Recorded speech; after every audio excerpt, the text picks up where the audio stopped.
What's going on, gang? What's going on? It's your boy Phantm Phuego, Phantuego,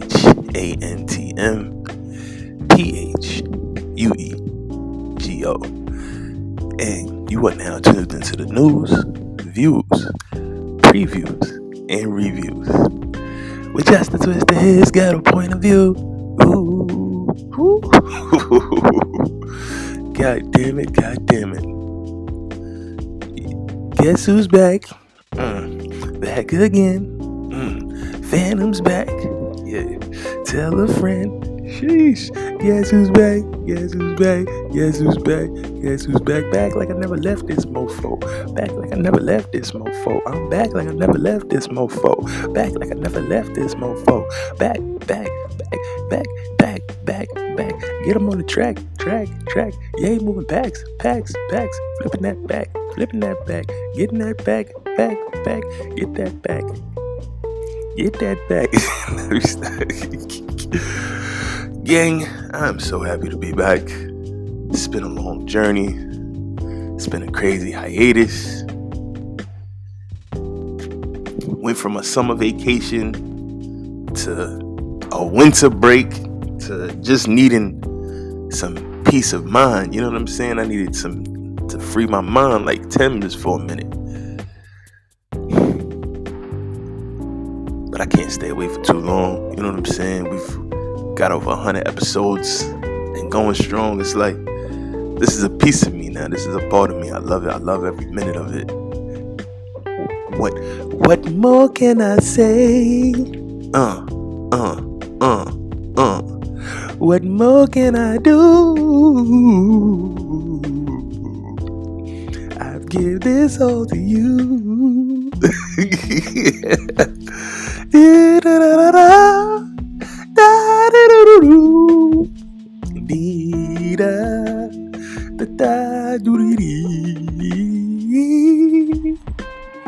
I'm real foolish.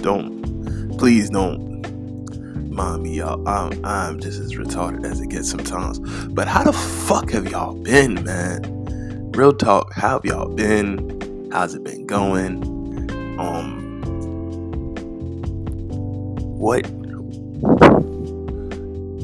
How is life treating y'all? You know what I'm saying? Hit me up. His ghetto point of view at gmail.com. His HIS ghetto GHETTO GHETTO his ghetto point of OF view VIEW his ghetto point of view, all one word, all lowercase. His ghetto point of view at the @ gmail.com. His ghetto point of view at gmail.com. It's gonna be a dope episode, man. We back finally. We got some dopes. We got some very interesting things to talk about. The world is in a very interesting place right now. Very similar to when we first started putting this together. I think this next 100 episodes is gonna be for the record books. You dig me? Yeah, I'm just so very excited to where the show's gonna go, to the level of topics that we have to talk about, to the amazing guests that are gonna be pulling up. It's gonna be one for the record books, man. This show is for everybody. This show is for family. This show is for people trying to get their money up and their finances right. This show is for people who just fuck with sports. This show is for people who love finance, love technology, love art, just love to hear dope conversations, just like to learn and be informed and not led astray and propagandized to, fed a bunch of bullshit to make you lean one way or the other. Nah, we do it straight down the middle here at his ghetto point of view, impartial as anybody can be. We humans, you know what I'm saying? We have a perspective and a viewpoint, but as impartial as we can be, as unbiased, as straight down the middle as we can be. I guess that is literally the best way to say it. But we're going to take a quick break, and we gonna jump into the show. It's been a long time coming, but we here, baby, and it's going fuck down. It's your boy Phantm Phuego. This is his ghetto point of view, and you guys are the greatest fucking audience that I could ever ask for. Let's get to it.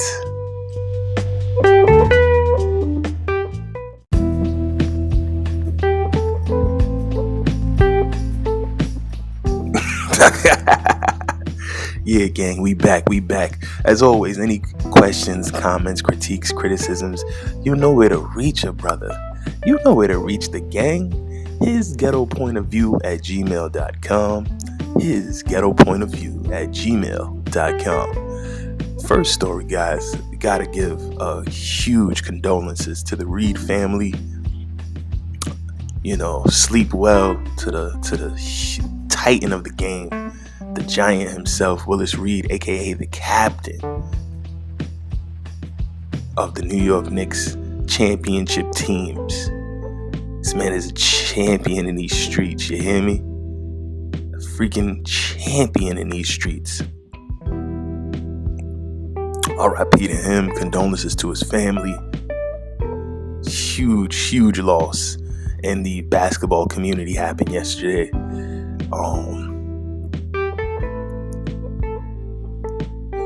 Those that might not know, you know, you got a lot of players today that the smallest, slightest scratch or the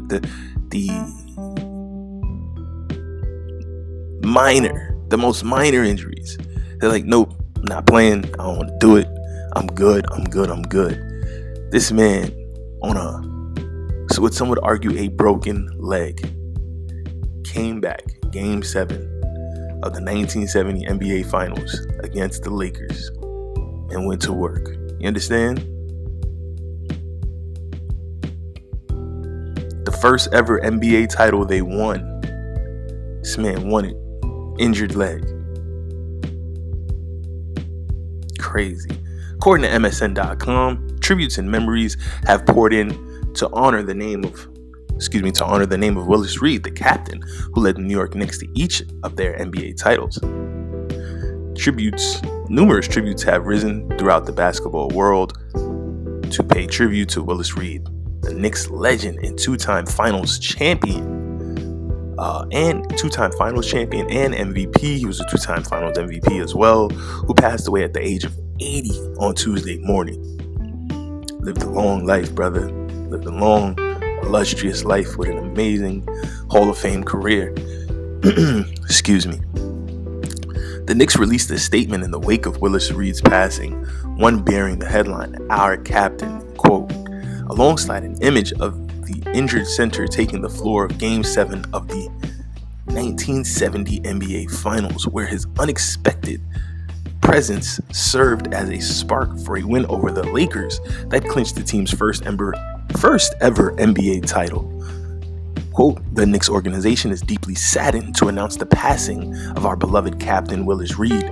As we mourn, we will always strive to uphold the standards he left behind, the unmatched leadership, sacrifice, and work ethic that personified him as a champion among champions. His is a legacy that will live forever. We ask everyone to please respect the family's privacy during this difficult time." Reed's alma mater, Grambling State, whom he guided to a national NCAA title. This is before you had to play in NCAA tournament, March Madness. You know what I'm saying? Before he joined the Knicks as the 8th overall pick in the 1964 NBA draft, likewise released a statement, as did the Players Association, which is the union for the players, as all know, and NBA Commissioner Adam Silver.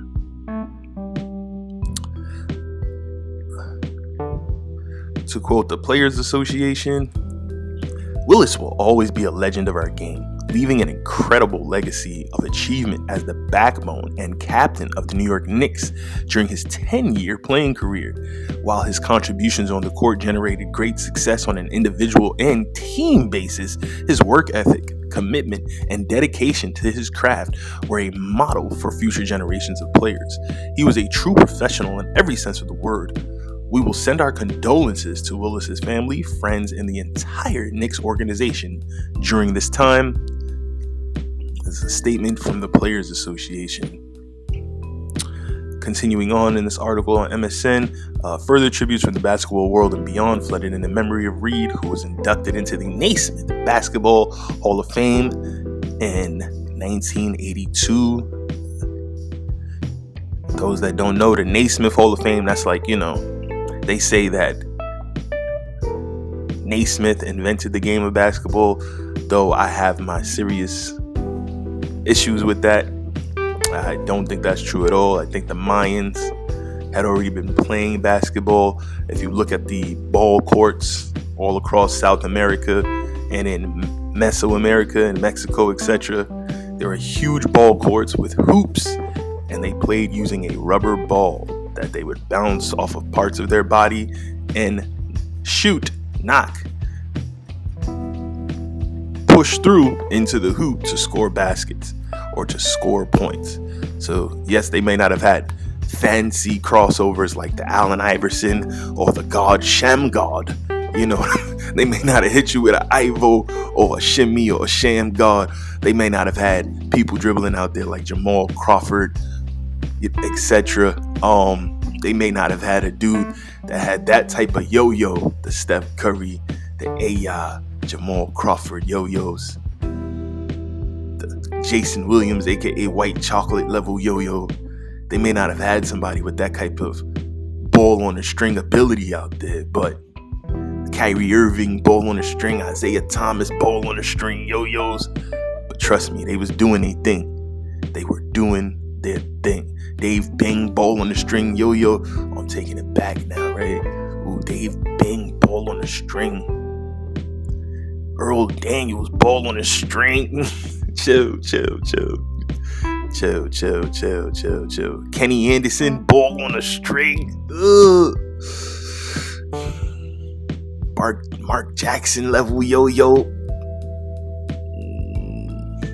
Come on. Y'all know what I'm talking about.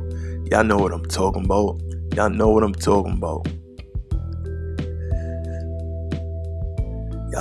talking about, gang. But yeah, R.I.P. to the legend, man.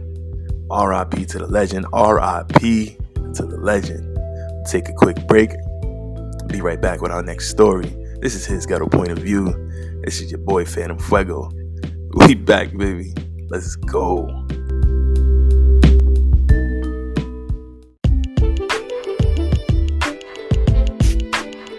Keeping people fed is my only piece of mind now. Ooh, like many like stunner man in the big time. Ooh, they give me loyalty and I ain't gotta pay for it. Yeah. Same way bread gotta break for it. Keeping people fed. Man, I swear to y'all, I don't know the words. All I know is they gonna turn a 6 to a 9 now. You understand me? I love that fucking song. Shout to Drake, man. Shout to the boy. Shout to Drake. Drizzy, Aubrey, Champagne Poppy. I really like that song though. Keeping people fed is my only peace of mind now. Amen, man. After you get to a certain point, man, that's all you really want to do is keep the people around you fed.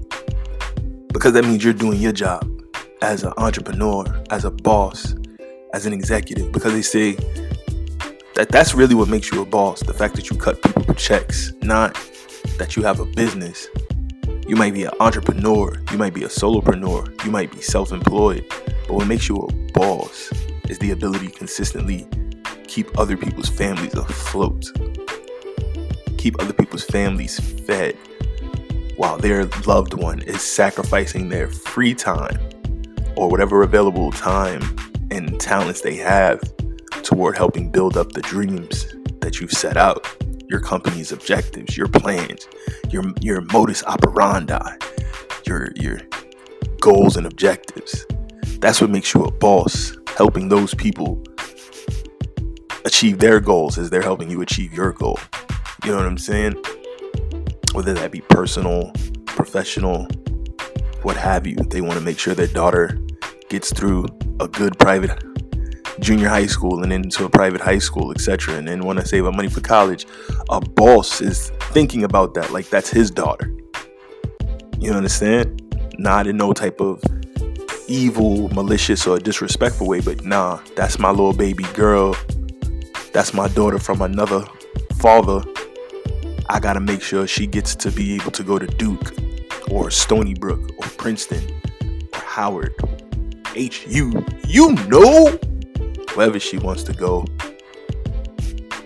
I gotta take care of that vicariously through allowing him to take care of that, my employee or my colleague, my team member. And as such, my employee, colleague, team member needs to have the funds to do that. So they sacrifice their time and their talents in exchange for funds from my business, because I, as the boss, make sure of that. You, as the boss, would take care of those things. A lot of times the bosses don't get paid until well after everyone else has gotten paid. That's what really makes you a boss. Did you make sure everyone else's rent was paid? Everyone else had food in their fridge. Everyone else's check came on time before you took a dime out of the business to make sure your bills are paid. Sometimes the boss ends up sleeping in his car, his van, in the back of the shop. His family sleeping in the business because he making sure everybody else got a nice apartment. And it ain't something to cry or to feel bad about, because they the boss, and heavy is the head that rocks the crown. And as the business flourishes, the boss will get the bulk of the rewards. But that's why the boss must do the bulk of the sacrificing. That's what makes you a boss. That's what makes you a leader. That's what makes you great. That's what makes you special. That's what makes you stand out amongst your peers. That's what makes people revere you. That's what makes you a pillar. That's what makes you a positive,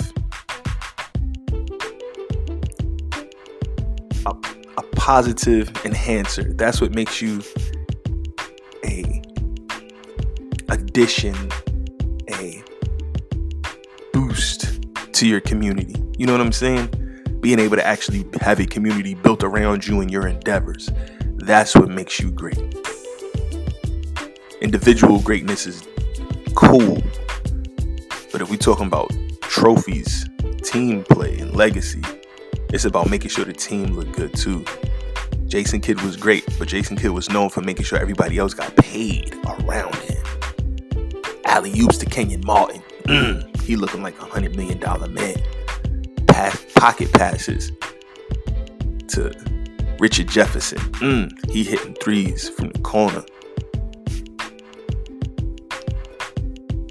Bounces to Kerry Kittles. He's driving.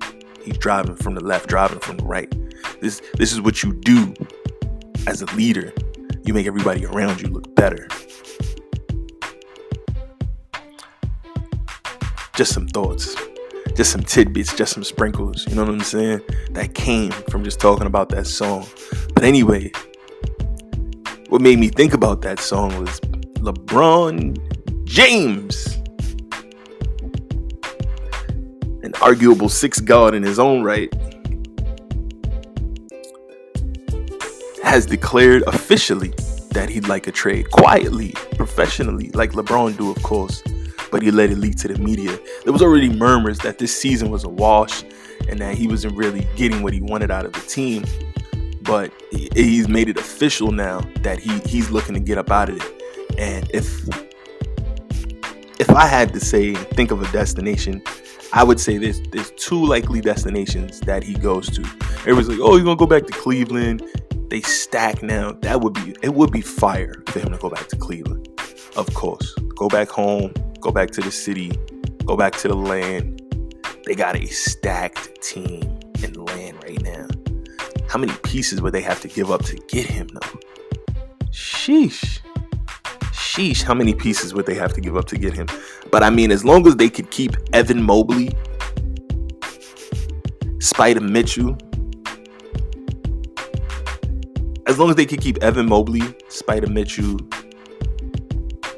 and I wouldn't give up either one of my bigs, to be honest with you. If I had to gut the team to get LeBron, I wouldn't give up either of the bigs. just because then it's like we're gonna have to play against those people in the playoffs. Very likely they're gonna get traded to a in-conference rival, or if they get traded to a team on the other side that looks really scary.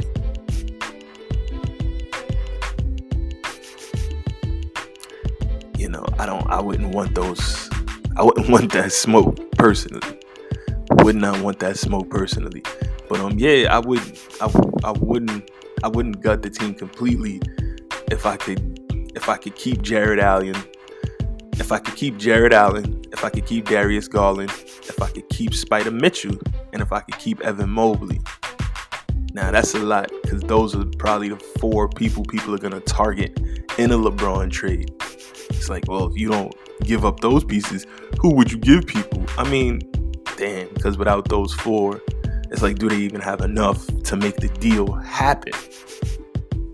Because, like, you got Caris LeVert, who's on an $18 million contract, and Jared Allen, who's on a $20 million contract. So they probably would be the two that probably have to go, Caris LeVert and Jared Allen. But listen, if I give up Caris LeVert and Jared Allen,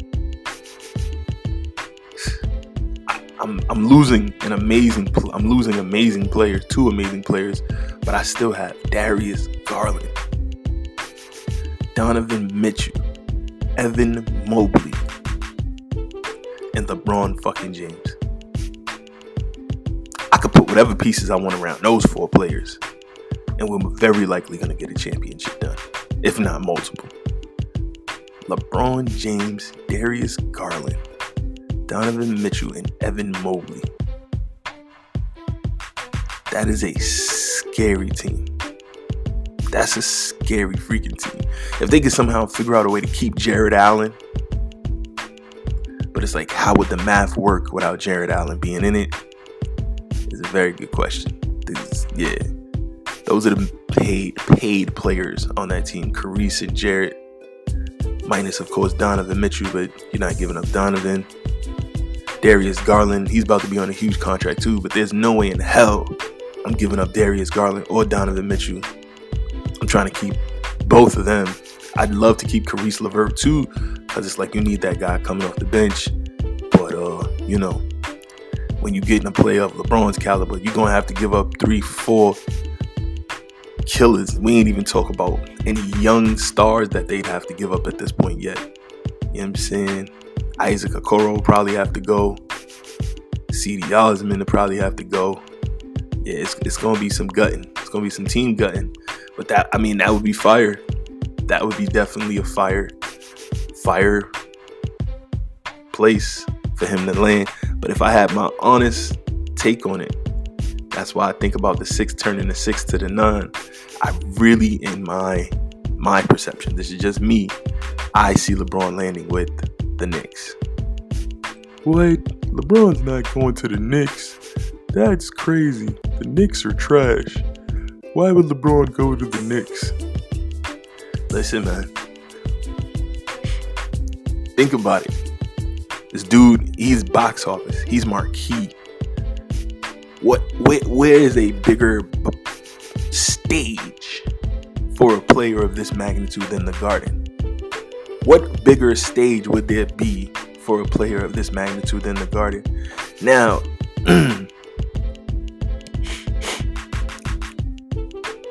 how would they get it done is the question. It would definitely have to be a Julius Randle trade. Julius Randle's killing right now. He just dropped 57 points the other night. Shouts to Julius Randle. You know what I'm saying? He came here when a lot of people wouldn't have come here. He got the bag for coming here. Of course, he got the bag for coming to New York. And he took a lot of heat because, of course, the Knicks wasn't winning at first. He needed a point guard. I don't think people really understand the value of a real pass first, facilitate your offense. I can give you the ball and just go do the things I'm better at. Point guard. When I can do that, and when I have a guy like Jalen Brunson, who people say got overpaid, bullshit. Look what he does for the team. Team is on a pace to win 50 games this season. That is a person that is worth every penny you give them. He is a pure point guard. So when I got a person like Julius Randle killing, it's because they have a better point guard next to them. Now, RJ Barrett, everybody on the team benefits. But if it's me, I'm immediate. If I'm the Lakers, I want RJ Barrett. I'm going to turn the 6 to a 9. I'm going to turn the 6 to a 9 now. You understand me? I'm going to turn the 6 to a 9 now. I want RJ Barrett. I want Quentin Grimes.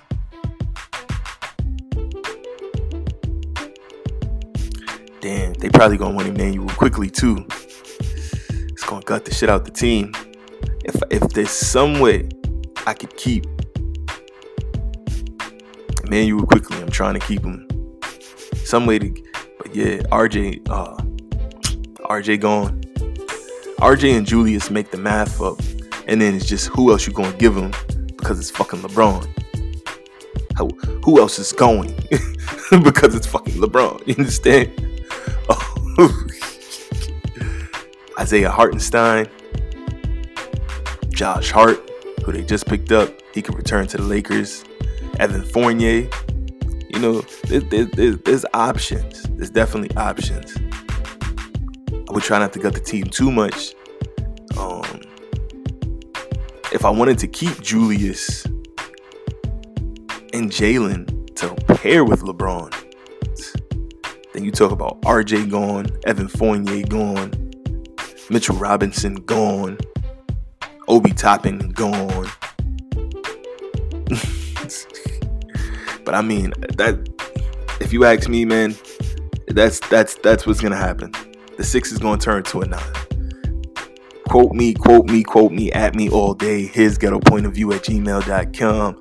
Also find me on Instagram, HGPOV show, His Ghetto Point of View podcast, His Ghetto Point of View show. Find me, tag me, at me all day. I'm telling you, the 6 is turning into a 9.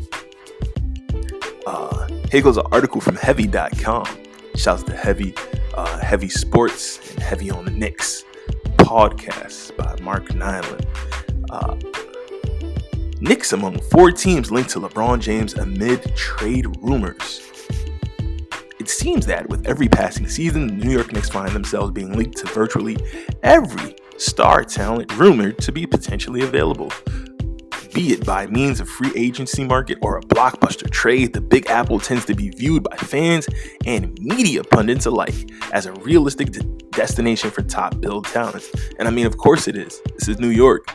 I mean, whether we like it or not, it is one of the marquee locations to play in the entire country.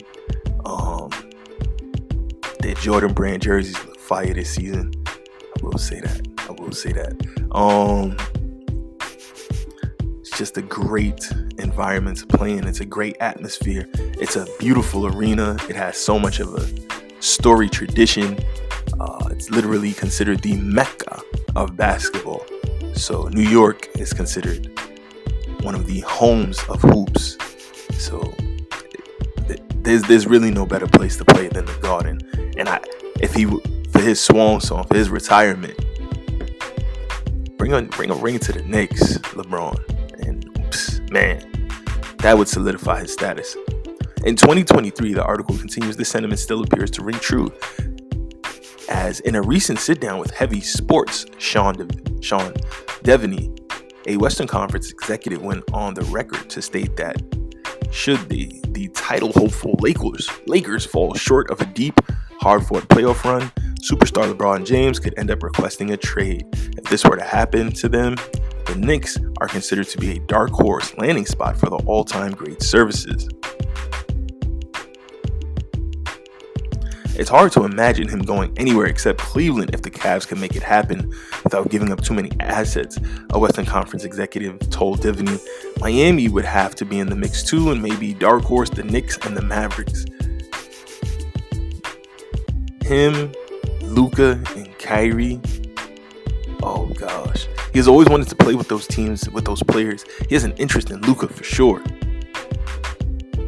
Throughout the season, the rumors have been circulating, suggesting that LeBron James has had waning patience with the Lakers and their attempts to build a contending roster around him since having won the NBA Finals in 2020. The club has gone a middling 6-5 throughout his injury-induced absence, which has now spanned 3 weeks, currently boasting an 11-seeded record of 35-37. Should Lakers miss out on the postseason for a second straight season, some such as the aforementioned exec are under the impression that James could force his hand and request a trade out of town this upcoming summer, and that is exactly what happened. Should this happen, the Knicks are along with the Cavaliers, Heat, and Mavericks, are considered a team that would make sense for the 4-time NBA Finals MVP.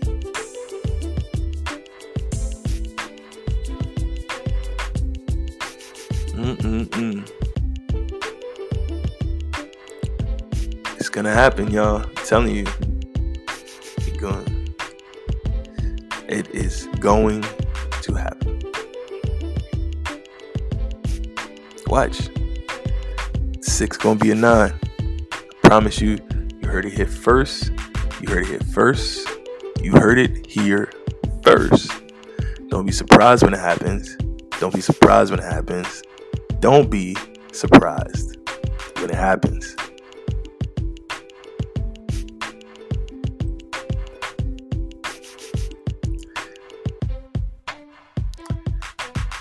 What more can I say?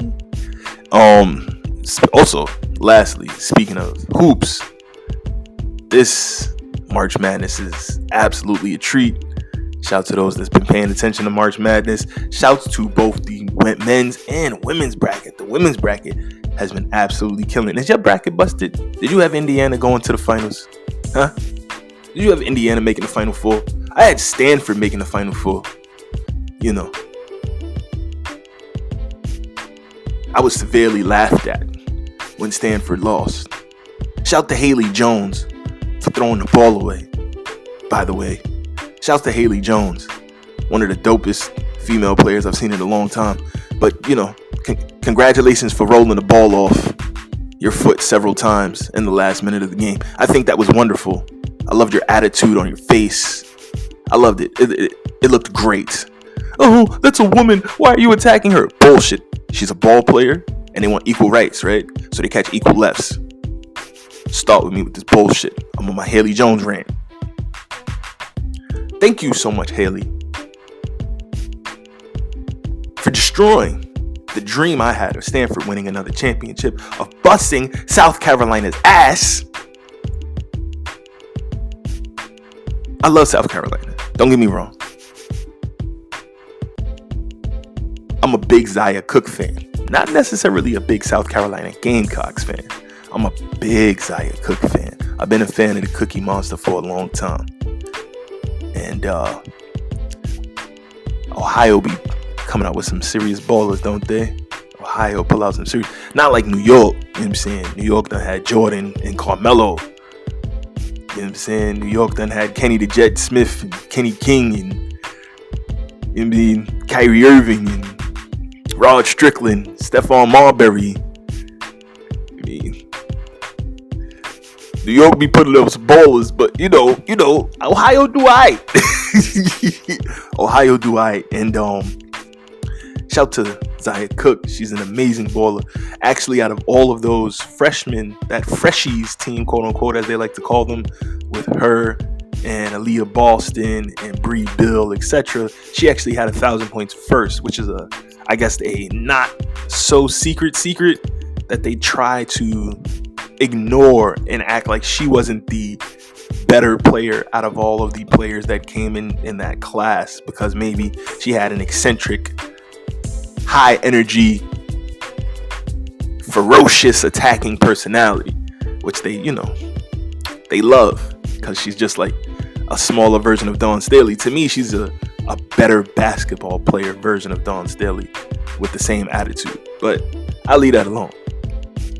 So I say all that to say thank you, Haley, for getting so close but so far. Shouts to Stanford, though, in all seriousness, for an amazing season. Those girls, those young ladies do a great job. But damn Haley.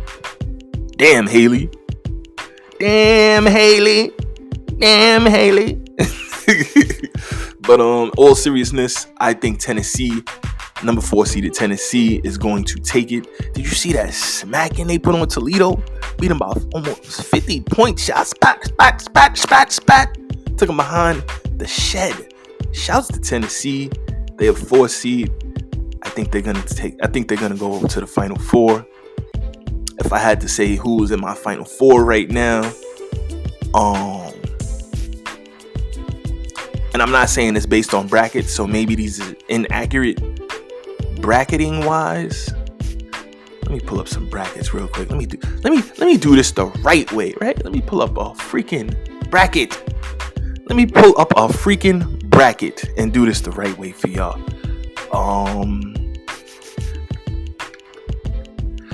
So if I had to say who I had winning, I would definitely say, I ain't gonna tell y'all that yet, but who I got going to the Final Four. Let's see.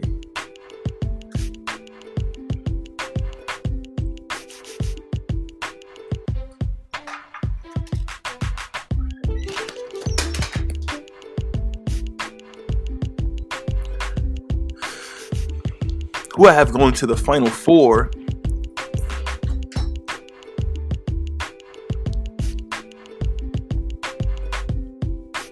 is the following.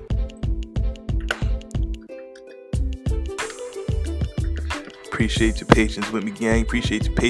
I just wanted to do this right. I want to do it right.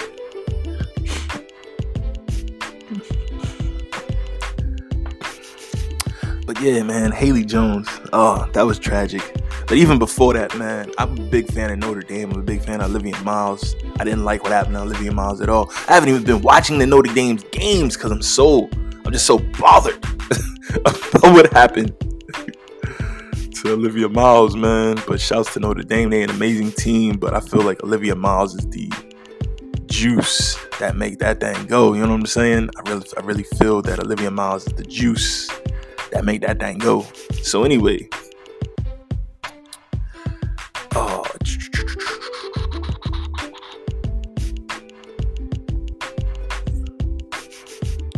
teams that's left: South Carolina, Oklahoma, and UCLA. But one of them about to get eliminated. Oh no, one of them got eliminated already. South Carolina, UCLA,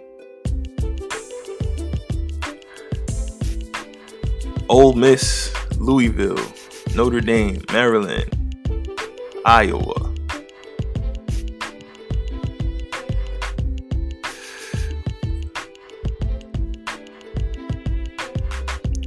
LSU, Utah,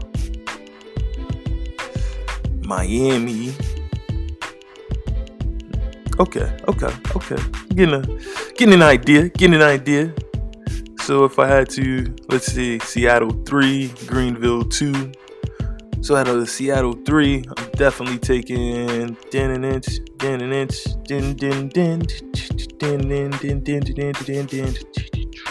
Tennessee to come out of.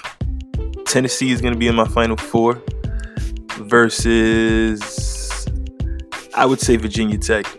I'm going to say Tennessee will play Virginia Tech in Seattle 3. LSU will play Villanova in Greenville 2 with LSU coming out. Shout to the girls at LSU. Iowa will play against Iowa will come out of Seattle 4 and play against Louisville. I think it'll be an Iowa-Louisville final, that which is going to be bananas. And if they pull it off, of course, because, yeah, there's some teams in the way. Ole Miss might have something to say about that. So, Iowa, out of South Carolina, Iowa, Tennessee, South Carolina, Iowa, Tennessee, and LSU, with Tennessee being my winner on the ladies' side. And on the men's side, guys, we don't even have to have this conversation. We don't even have to do this big debating. We already know who's winning on the men's side. And if you don't know, you're being silly. You're being silly. You're being silly if you don't know who's going to win on the men's side. If you get it together. Let's get it together. You mean you don't know who's going to win on the men's side? Are you serious? What have you been doing with your life? Have you not been paying attention? Have you not been paying attention? Are you not entertained? Are you not entertained? Are you not? Are you not entertained? Huh?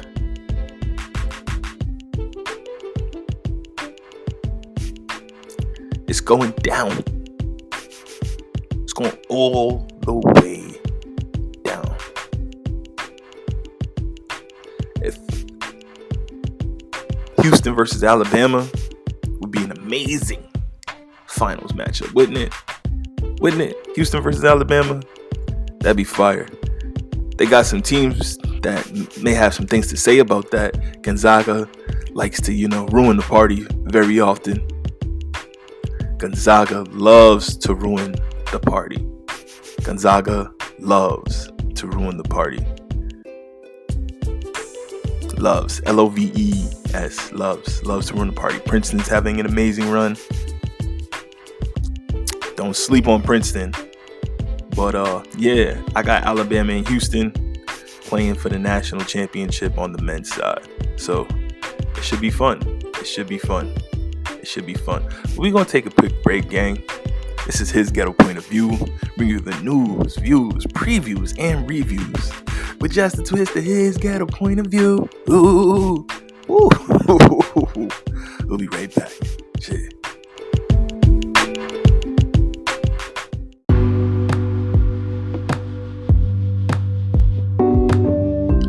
If it ain't about the money, don't be hitting me up.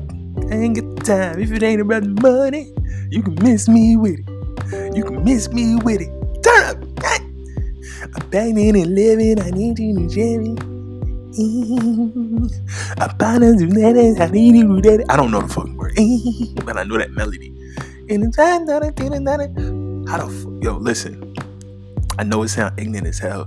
Y'all could be mad. Turn off the fucking program right now. Okay? Free Thugger, man. Free fucking Thugger. I love the music. I'm a fan of the music. I'm a fan of his engineer. Like, how the fuck you gonna lock up a nigga that rap like this?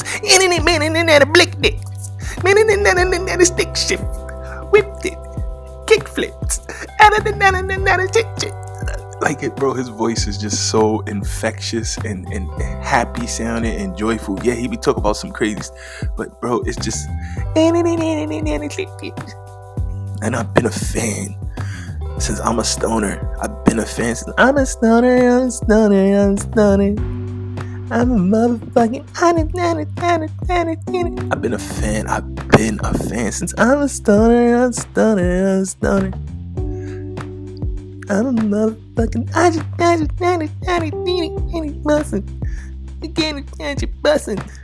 bussin'. Ooh, in the Michael Jackson gang. Ooh, feeling Michael Jackson, babe. Like some free Big Slime, man. Free, you know what I mean? Free Thugger. Shouts to him, man. Everybody who snitched on him, god damn it. I really fucked with some of you snitches. God damn it, I fucked with some of you snitches. They wasn't snitching. What they said can't be used against him in a court of law. Shut the fuck up. Y'all are moving the snitching goalpost entirely too goddamn much. In 2020 and beyond, the snitching goalpost has been moved. That shit was in Boston. Now the snitching goalpost is in New Mexico. Fuck, bro. Y'all just keep moving that bitch. Damn. But anyway, it's just my rant, man. Free Thugger. If it ain't about the money, you can miss me with it. You can miss me with it. Turn up. Let's talk some money, man. Talk some money.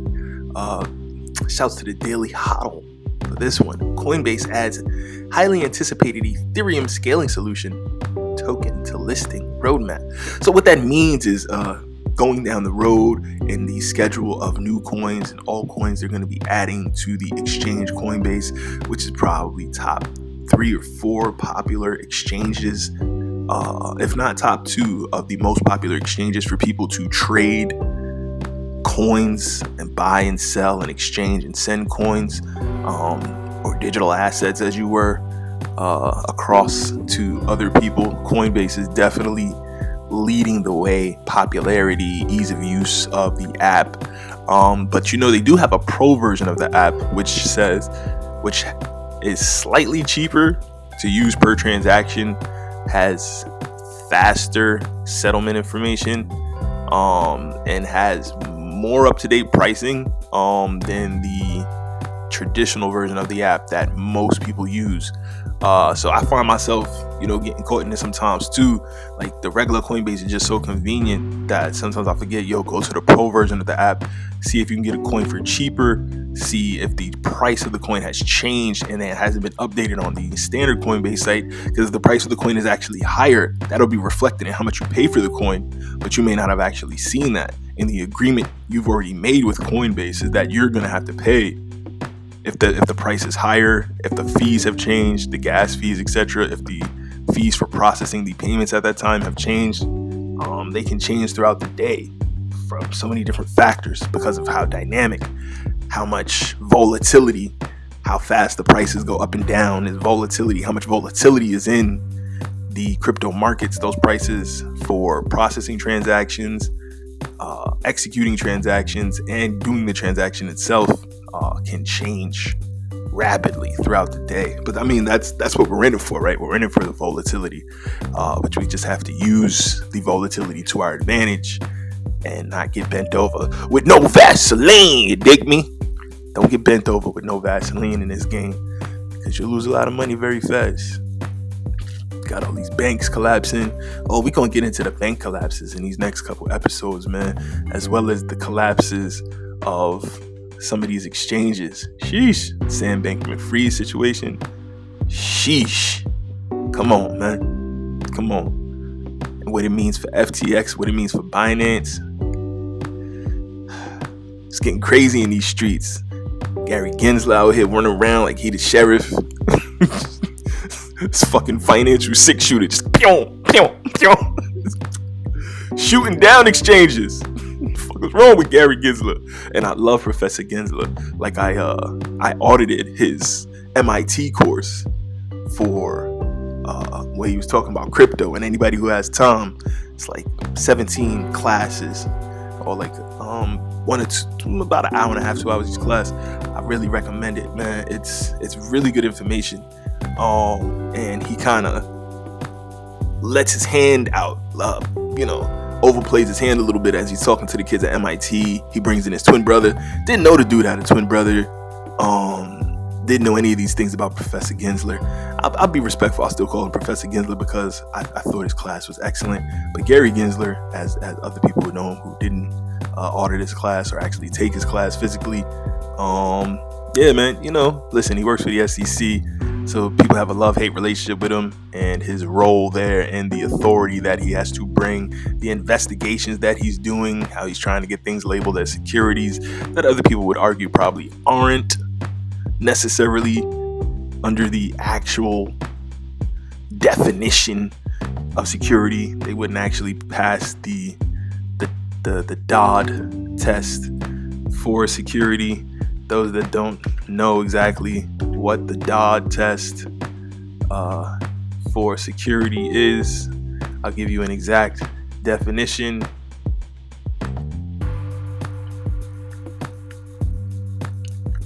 Because I like to be accurate here on his Ghetto point of view. You know what I'm saying? I like to be 100% accurate.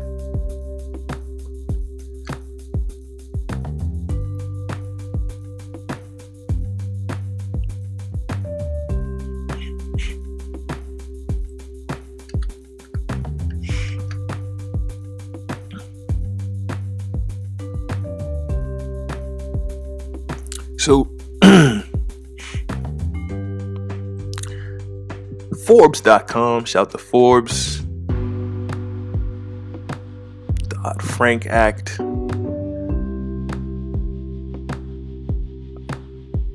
How does the Dodd-Frank Act regulate the financial industry? The Dodd-Frank Act was written for Senator Chris Dodd and Representative Barney Frank. All in all, the Dodd-Frank Act is an extraordinarily complicated regulation that covers a wide spectrum of financial industry activities.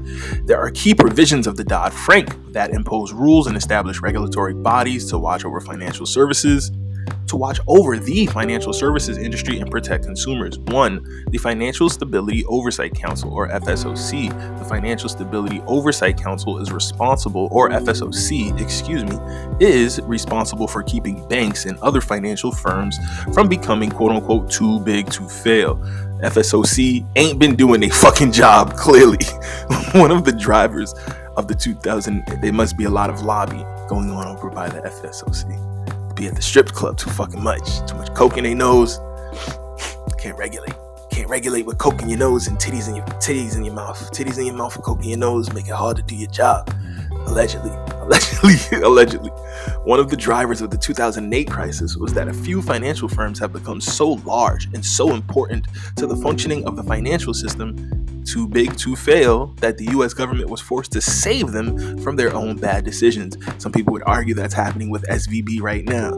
Why would you have companies that are allowed to have 200 million, 40 million, 80 million, several times over the 250,000 FDIC regulated amount in one individual account? Why wouldn't they need more accounts more suitable to their corporate banking needs? And I get SVB is a tech corporate type of bank, so this is where they all felt comfortable leaving their money, and they know that, and of course they were bailed out in some capacity by the FDIC, but Signature Bank was bought up.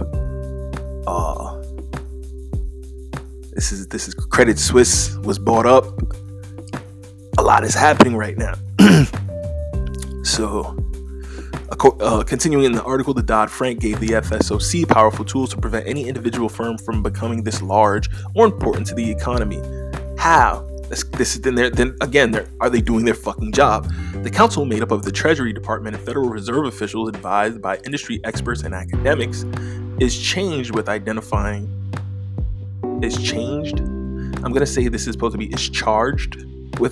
risks to financial stability. But perhaps its greatest power is the ability to impose strict regulations on and even break up firms that pose major risks to the economy. Banking. Number 2, the banking industry stress test. The Dodd-Frank mandated that the Federal Reserve more closely monitor the largest banks and financial institutions in the U.S., including giant insurance companies. The act required special annual tests to ensure these very large institutions were prepared for the inevitable arrival of recessions and future financial crises. These so-called stress tests use hypothetical scenarios to assess the impact different financial shocks might have on their stability. If a bank doesn't have enough capital on hand under certain scenarios, the Fed can suspend share buybacks or put a cap on dividends to ensure the bank remains strong enough to lend to struggling businesses and survive hard economic times. So again, where is this at? Because had the stress test been done to simulate a run on the banks, would this have happened? Tinfoil Kufi on. Dun dun dun. Tinfoil Kufi man. The adventures of Tinfoil Kufi man. Did they do a stress test and simulate this and then execute enough stress on these banks to get them to fold? Is allegedly at least 20, some people would argue up to 130 other institutions that are ready to fold or targeted because they have failing practices going on internally. All of this fractional reserve banking, all of this being able to loan out far more money than you have, not having to have any assets in reserve, being able to almost completely eliminate all of the bank's reserves and be walking around with an empty safe, be operating an institution with an empty safe, and just digitally creating assets and sending them to people's accounts. Bank digital currencies, if you will. Bank digital currencies, if you will, that have been disguised as cash this whole time. I mean, how would you know? How would you know? Tinfoil Kufi man, what are you saying? I'm just asking the question. How would you know? How would you know if you haven't been using bank digital currencies this entire time? Most of us, we get paid a direct deposit from a job, or if we're in the business for ourselves, we're getting the money digitally sent from one account to the next. And that type of digital economy has only transferred over to people who freelance or gig with the Venmos and the Zells and the Cash Apps of the world. That type of gig, that type of paying with the fact that the digital wallets of cryptos are set up so that people can just pay each other peer to peer, with all these new coins that are set up for people to just pay each other peer to peer. One example being Cello. Shouts to Cello. I'm a big fan of the platform and the software, and the potential ability for people to just pay each other cross platform with coins, digital assets, creating NFTs, or binding contracts that are within an NFT that make sure everybody does their work and everybody gets paid their fair wages for the work being done. Trustless contracts. I don't gotta trust you. You don't gotta trust me. We put it all into the computer, and the computer holds it, and then the computer releases it to the correct people at the appropriate times, as long as everything is done. Or the computer penalizes if necessary. The software penalizes if necessary. Trustless systems. I don't need to trust you. You don't need to trust me. If we create this software appropriately, we can trust that the software will execute its job. It will be the impartial party that we've all been looking for, right? So, just a bit of a rant. So, number 3, according to this Dodd-Frank Act, these key things that it does: Consumer Financial Protection Bureau. Of all the new regulatory bodies created by Dodd-Frank, the most high-profile and notable one is the Consumer Financial Protection Bureau, or CFPB. The CFPB is intended to protect consumers from risky or abusive financial products. The Bureau is empowered to regulate companies that sell financial products to consumers and enforce laws against discrimination in consumer finance. As the financial services industry was deregulated in the decades leading up to the crisis, more and more financial products were marketed and sold to consumers with little oversight by the legacy financial industry regulators. Houses, student loans. Oh, it goes right into that in the next sentence. These rules covering credit reporting agencies, payday lenders, consumer loans, student loans, and banking fees were opaque, meaning that they weren't clear, very hard to clearly see what was happening. And consumers were often being sold expensive, risky products they poorly understood. That is very much I do agree with that. Like out here in New York, we can't buy certain products because they say we don't have a full grasp or understanding of the financial implications. And I get it, they're trying to just protect the people on one vein, but in the other vein, you kind of are limiting people. Like, they're adults. If you feel that they need more financial literacy, put more financial literacy in the schools. Put more financial literacy in junior high school, put more mandate financial literacy to get a bachelor's degree, mandate some level of financial literacy to get a master's or a doctorate. Mandate these things if you want people to be more savvy, so you don't have to feel like you're holding their hand like a parent. No, you can't invest in this without getting a firewall or some type of virtual protocol that will give you a virtual address, so you're somewhere in Nicaragua while you're physically in New Jersey, but you're virtually in Nicaragua while you're doing this transaction. I shouldn't have to do all that.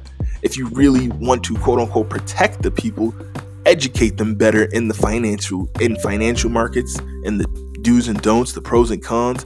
the goods and bads, not necessarily the do's and don'ts, because they're adults and you want them to have free will and autonomy over their financial legacies and their own financial health and their own financial livelihoods and their family's financial well-being and wealth development. You want them to have the authority to make those decisions.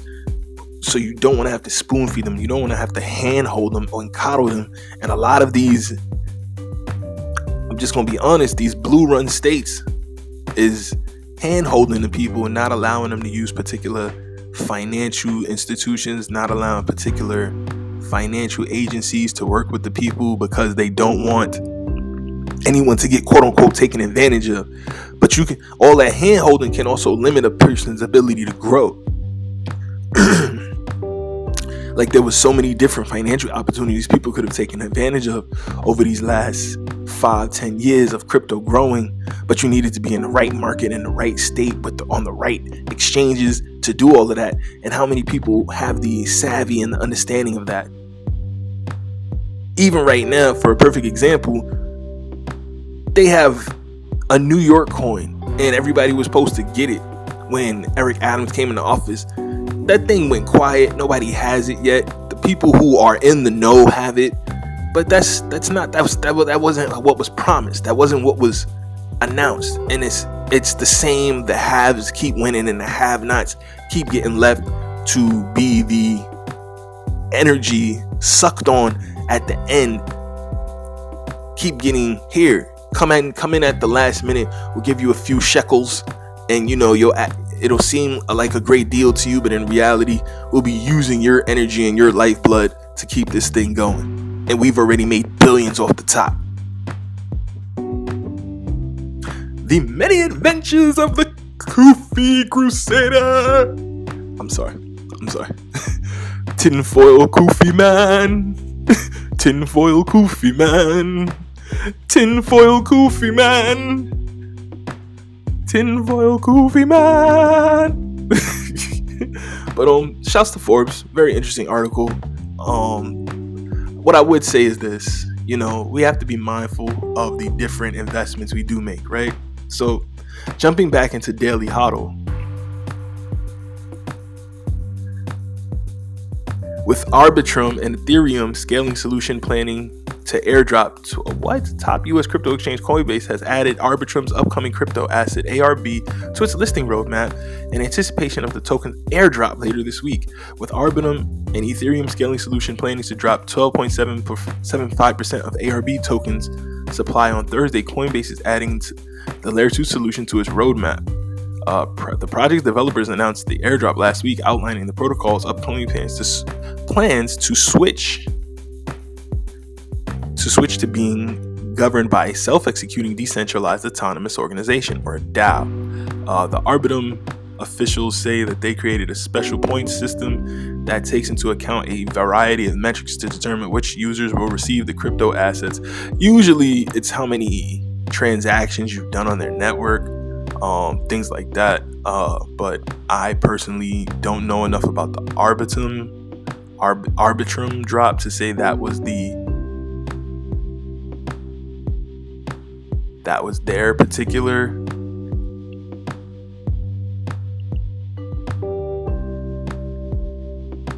reason. But here we go. $ airdrop. This is from the Arbitrum Foundation's website. We talked a lot about what governance is and why it's important, but equally important is how the responsibility gets distributed to the community. The Arbitrum token is majority community owned, roughly 56% of that community allocation. 12.75% will be distributed in the Arbitrum airdrop next week, Thursday, March 23rd. Based upon data taken on a snapshot on February 6, 2023. Oh, so it's too late to even jump in on this. Determining the eligibility criteria for receipt of the airdrop was a complex process. There are hundreds of thousands of weekly users of the Arbitrum platform, and the protocol has been operational for nearly 18 months. There's a sensitive balance that needs to be struck between, one, making sure to include a wide array of users, ensuring that individual airdrop recipients receive a meaningful distribution, and reserving tokens for future DAO grants. Okay, so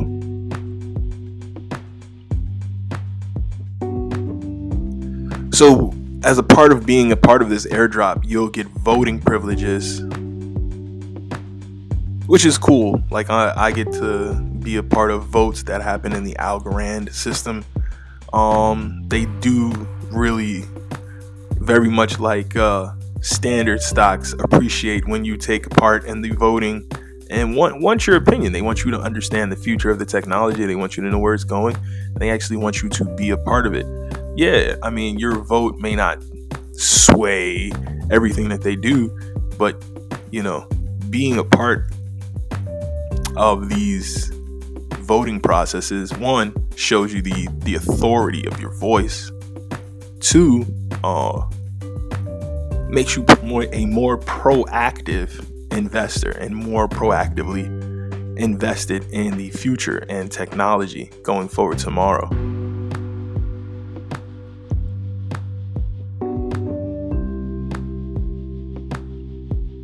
So this is pretty cool.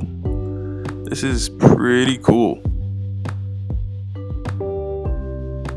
This is pretty cool. So this will be on the Coinbase exchange. They're doing an airdrop for those who use their individual exchange, which will give you voting authority. But usually when coins and tokens are added to the Coinbase exchange, there's a boost in the price of said coin. So if you have the coin early, you can ride the wave of people initially being excited about the coin and purchasing it on the Coinbase exchange when it does land. That is the long and short of why it may be very exciting for those who weren't there when they did the February 6th screenshot on the Arbitrum network itself and weren't able to get in on that. But March 23rd, Coinbase is adding the Layer 2 altcoin to its roadmap. And Layer 2 just simply means it's built on top of a Layer 1 technology like Ethereum. And this is an Ethereum-based coin, so it itself, think about it like an operating system for a computer. On top of the computer's operating system, you'll have other programs. You might be using a web browser. That's a program built on top of the first layer of technology. And to be honest, that might even be a Layer 3 technology. A Layer 2 technology might literally be your computer's operating system. The Layer 1 technology might be the kernel, if your computer has a kernel, or that might actually just be included in the OS. I'm not a computer tech guy, so forgive me if I'm misquoting this. Anybody in the Geek Squad or anything that's listening, shout out to my Geek Squad people. I used to work as an Apple guy, but I wasn't a geek working on the computers itself. So I used to be at Best Buy, part of the Apple team, but I was more on the sales end. But yeah, like think about it like that. Like you have a software, like you have Windows 10 for your computer, and then on top of Windows 10 you're using Photoshop to edit photos. That's another layer of software on top of the Windows 10 or the Windows 12 or whatever it's up to now. Or if you have a Mac and you're using a Mac OS X software, or if you have an iPhone and in your iPhone you have a Facebook app, so you have the original software that the phone has, and then you've downloaded apps which give it additional functionality. Those would be additional layers of software on top of the app, because those softwares can't run without the original software, right? So this is just another software, right? Another altcoin, think about an altcoin like just another software, another program which has functionality, or some are just not so functional. That's up to the research you do to decide for yourself. Arbitrum definitely does look like one that has potential to be very functional and could be around for a very long time. So Coinbase has created a listing roadmap back in the Daily Hodl article to increase transparency and reduce possibility of front-running their list announcements. So this is cool. So you'll know which coins are going to be added and can, like the big guys, execute accordingly. Binance also said on Monday that it had planned to list the token on Thursday. Last week, at least 4 other major crypto exchanges also announced their intention to list the highly anticipated new crypto asset, including Mexi, Huobi, Bybit, and BitTrue. Arbitrum currently ranks fourth among all chains in terms of total value locked, or TVL, with 1.98 billion behind Ethereum, Tron, and BNB Smart Chain, according to the decentralized or DeFi finance tracker DeFi Llama. Shouts to them. Polygon, Matic is fifth, and Matic, we all know the potential of that amazing platform. The collaboration they have coming up with Facebook is going to be a game changer, with 1.8 billion in TVL for Matic respectively. The TVL of a blockchain represents the total capital held within its smart contracts. TVL is calculated by multiplying the amount of collateral locked into the network by the current value of the assets. Very nice, very nice. So, very dope read. Shout out to the Daily Huddle. It's your boy Phantm Phuego. Shouts to the tinfoil goofy man and his conspiracy theories. This is his ghetto point of view. Take a break. Excuse me. This is his ghetto point of view. We're gonna take a quick break. We'll be right back. Cheers.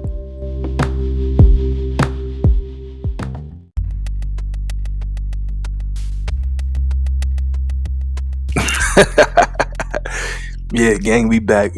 As always, any questions, comments, critiques, criticisms, you know where to reach us.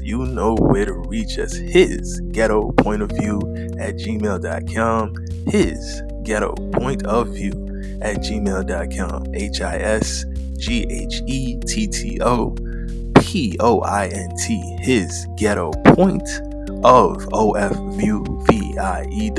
His ghetto point of view at gmail.com. Also on Instagram, HGPOV, His Ghetto Point of View Show, His Ghetto Point of View Podcast. Look us up, hit us up, send us your music, let us know what you up to.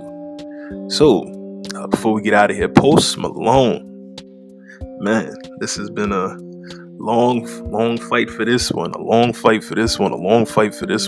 Post Malone, according to Billboard.com. Shout out to Billboard Pro. Post Malone avoids trial over Circles, the hit single, with settlement in this week's Legal Beat. Shout out to Billboard.com. This is Legal Beat. This is the big story. Post Malone trial. The big Post Malone trial that didn't happen. That's right, that didn't happen, folks. Last minute, they got her done. Last minute, they got her done. You know what I'm saying? Set to run all this week, it was going to pit Post Malone against Tyler Arms, a musician who claims that he co-wrote the superstar's chart-topping song Circles, but was unfairly cut out of the credits. Billboard had reporters at the courthouse, and the case had it all. Dramatic text message exchanges, a fateful all-night studio session, thorny questions about who owns what when a song gets written, and much more. Classic shit that we all go through in the studio, y'all. That's why I'm a big believer in 50-50 with everybody I write with. Everybody get an even split. So if it's 4 of us on the song, everybody getting 25%. If it's 5 of us on the song, everybody getting 20%. I'm not into all this. I don't give a fuck if you Post Malone and all this. Everybody just get a fair split. Like, let's just keep it music. Everybody get a fair split. Just keep it moving. Keep it pushing.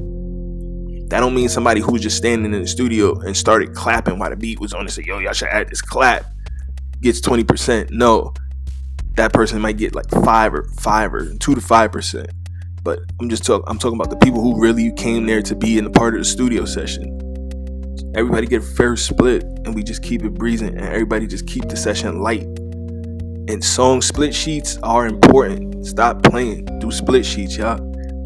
You can get all type of split sheets out here now. There's really no reason not to have a split sheet just at the studio, or everybody just commit to saying on camera, yeah, we agree to split this evenly down the middle. Everybody who's involved, But now, according to the article, there's one big thing the case won't have. Dun dun dun, a trial. You heard that right. It will not have a trial. Minutes before the proceedings were set to start in Los Angeles federal court, Tuesday, March 21st, a settlement was reached. Of course it was. They waited to the last. They was playing. Man, they had no inkling of going forward with this. The judge jokingly waved goodbye to media members gathered to cover the case, and staffers could later be seen wheeling out musical equipment that was set to be utilized during the trial. What a letdown. These dudes literally brought the equipment that they used in the studio with Post Malone to the trial. It was going to recreate the song right there for the judge. Yo, they was going to show the judge exactly how they made the song, chords, melody, rhythm, and all, and prove to the judge they wrote that fucking song. Tyler Arms is a fucking goat. He's a go for that. The specific terms of the settlement aren't known. Of course not. It's never going to be. And neither side is commenting. We keep an eye out to see if the credits for Circles are changed in the coming months. And I'll let you know about the next big music trial. For real this time.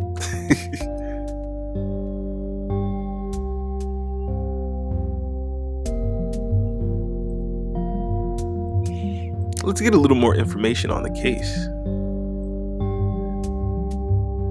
According to Bill Donahue, Post Malone heads to trial in lawsuit filed by artist who claims he co-wrote the smash hit Circles. Tyler Arms says he and Posty wrote the song during an all-night jam session in 2018. The star's lawyer says he's just seeking an unearned windfall, quote unquote. When musician Tyler Arms first heard Post Malone's Circles in 2019, he claims he immediately texted Dre London, Post manager. So, red flag number one, if you saying this dude don't really know y'all like that, how would he have your manager, Dre London, shout to Dre London, one of the dopest managers in the game, how would he have your manager's number to text him? The first thing, according to this article, articles are written to sensationalize him from a perspective, but from Tyler Arms' perspective, as when he got interviewed for this article, first thing he did was text Dre. Yo, what up, my guy? Hearing something new on the radio these days. I didn't get a check for that. What the fuck is we talk about over here? Article continues in the text. Arms claimed he had been in the studio on the August 2018 night the song had come together, and that he believed he had played a key role in creating it. I was not just someone hanging out in the room, Arms text, according to later legal documents. I was part of the writing process. The entire song, minus the lyrics other than Circles, was laid down that night, with the three of us in the room together, working together. A few days later, London allegedly responded, just showed Posty the message. He said he remembers. You played a tune on the bass, then he played more after it.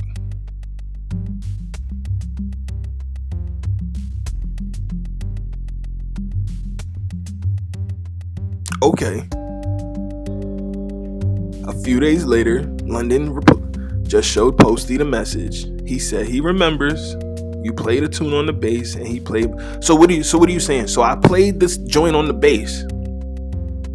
So he's saying he added some other scales or something else to the progression after I finished playing this thing on the bass for him.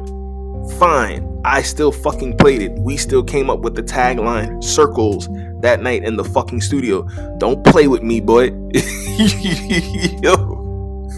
And if you literally text him that Post Malone is saying he remembers that you played him the tune, then what? How is this even a conversation? Y'all let this shit go all the way to court and let lawyers get paid for 3 fucking years. This shit just be a circle of people just taking money out of artists' pockets, man. Cause how the fuck I got the text and I still need to come. Imagine how much I had to pay, right? To have a team wheel in all my gear so I could recreate the song in the studio that I did in the studio for the judge and make it sound like it would sound in the studio. so that there's no question that I wrote this fucking song for you. Just Circles later became a smash hit. The article continues. The song, backed by sunny acoustic guitars, swirling percussion, and infectious melodies, reached the top spot on the Billboard Top Hot 100 for 3 consecutive weeks in November 2019 before ultimately spending 61 weeks on the chart. Give me my fucking money. No, give me my money, bro. But now, 4 years after those texts, Arms and Post are headed to a Los Angeles federal courthouse this week for a closely watched jury trial over that fateful night, expected to feature testimony from the star himself. The trial will pose tricky questions to jurors about who's technically in charge during a studio jam session and who exactly gets the resulting songwriting credits. Are you trying to say that this dude was just a session musician? I mean, whatever bullshit y'all tried to say, y'all clearly settled with the dude but like minutes before this thing started. So all this shit that y'all tried to talk, y'all was just trying to punk him into fucking taking whatever little bullshit y'all wanted him to take. Shit is crazy. Lawyers for Arms say he clearly did enough to own part of the copyright to Circles, and that Post's bad faith refusal to grant him credit has severely harmed his music career. Of course, come on, think about how much more money you can charge when you say, yo, I wrote Circles with Post Malone. Think about what that does for your career. Think about it. Think about it. A song that was on the Billboard chart for 61 weeks. That's arguably billions of spins globally that song has probably gotten so far. Actually, let's not even fucking estimate. Let's not even estimate. Let's not even estimate. What we estimating for? What we estimating for?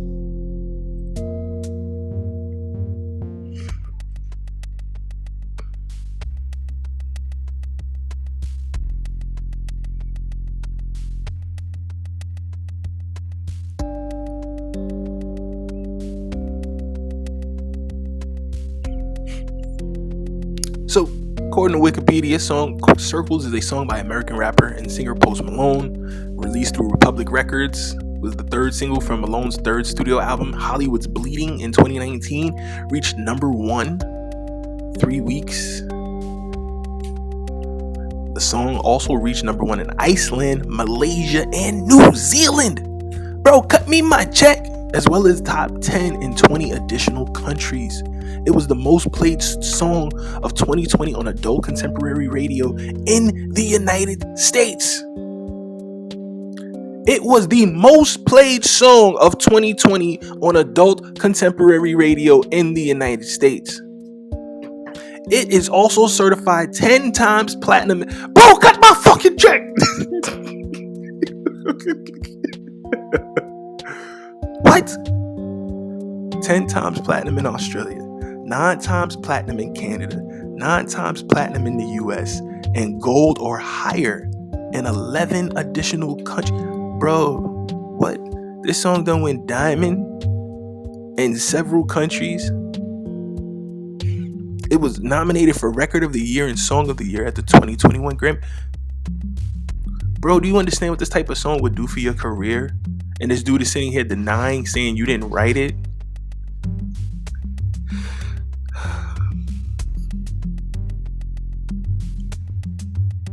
This song was performed on The Tonight Show starring Jimmy Fallon in August of 2019. Think about what this song does for somebody's career. Think about what a song like this would do for your career. You have the text message where his manager says Post remembers you playing the song on the bass for him in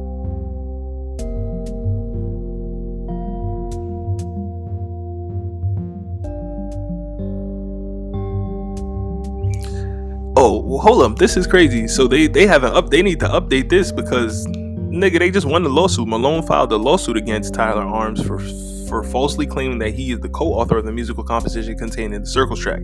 He stated that although Arms was present when the track was recorded, he did not make contributions to the track. According to a complaint from Malone, he continued to work with songwriter Walsh, Gunsberg, and Bell in subsequent sessions after August 8th, while Arms wasn't present in either of those. I don't care if he wasn't present in those sessions. Did he give you the original idea for the song? I don't care if you fleshed out the song and added other shit to it, bro. Did he give you the idea for the song? Did you guys write the fucking top line for the song when he was there or not? Yes, yes, and yes. Cut the man his fucking check. This is crazy. Continuing in the damn article. Jesus. Get this man this freaking money, bro. It's a quote-unquote significant contributions. Arms, best known as a member of the Canadian rap rock band Down with Webster, filed his lawsuit in April 2020, seeking a ruling that he was the rightful co-creator of Circles. In addition to naming Post, aka Austin Richard Post, as a defendant, the lawsuit also named Circles collaborator Frank Dukes and Universal Music Group. Crazy. From a quote, from approximately 2 a.m. on August 8th, 2018 until 9 a.m. that morning, Arms, Post, and Dukes worked together in the studio. His lawyers wrote in their complaint, 7-hour studio session, you not giving no bread. Arms and Dukes co-wrote the chords for the song on the keyboard, and Arms co-wrote and had a significant input in the bass line for the song.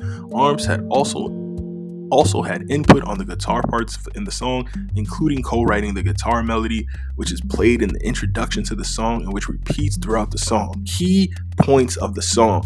After the song was released and Arms reached out, he says Post offers to give him a 5% share. 5%! But when he tried to negotiate for a better deal, he says the Stars Peoples revoked the offer and refused to give him anything. The defendant's refusal to credit Arms has resulted in significant harm to his reputation. This is crazy. Shouts to Billboard magazine for this. This industry is scary. Do your split sheets, guys. Don't leave the studio with these dudes without doing your split sheets. Don't be sitting there for no 7, 8, 9, 10 hours working with people that's higher up than you, letting them trying to intimidate you. They managers intimidate you. They security, they gang member affiliated cousins trying to intimidate you. Don't let them fucking do that shit. Make them do business right, or just get up and walk the fuck out the session. Get up and walk the fuck out. Don't even do nothing until the split sheets. Yo, let's just do split sheets at the beginning, family, and let's just be fair about it. And if we're not gonna be fair about it, I love y'all. I appreciate and respect this opportunity, but I'm gonna have to respectfully decline. That's it. Real simple, and keep the blicky with you, because the music industry is not a fair place. Somebody I know who's very high up in the industry is quoted as saying the only reason he's been able to be as successful as he's been is that his Goonies are more scary than other people's Goonies. And R.I.P. to Wolf, Puffy's old friend and security guard. Everybody knows allegedly what happened when they went to meet with the BMF dudes. Wolf got his face blown off, and anybody who knows Wolf knows that he was the enforcer and made sure the bad boy artist got paid. But allegedly, them BMF boys wasn't having that, and Wolf became a whimpering puppy in the corner before he was no longer with us. But we gonna take a quick break, gang. This has been a fun show. This has been a dope way to come back in. We'll be right back. Shit.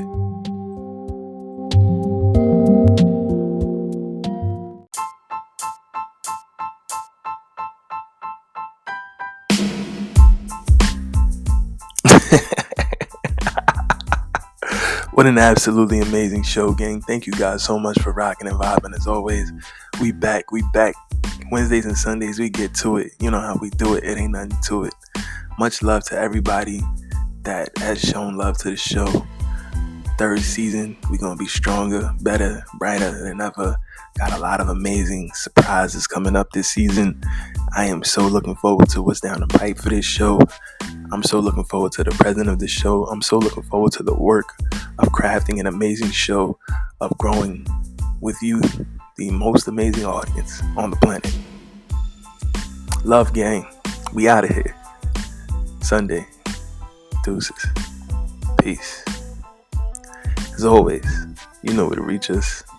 His ghettopointofview@gmail.com. His ghettopointofview@gmail.com. Ladies.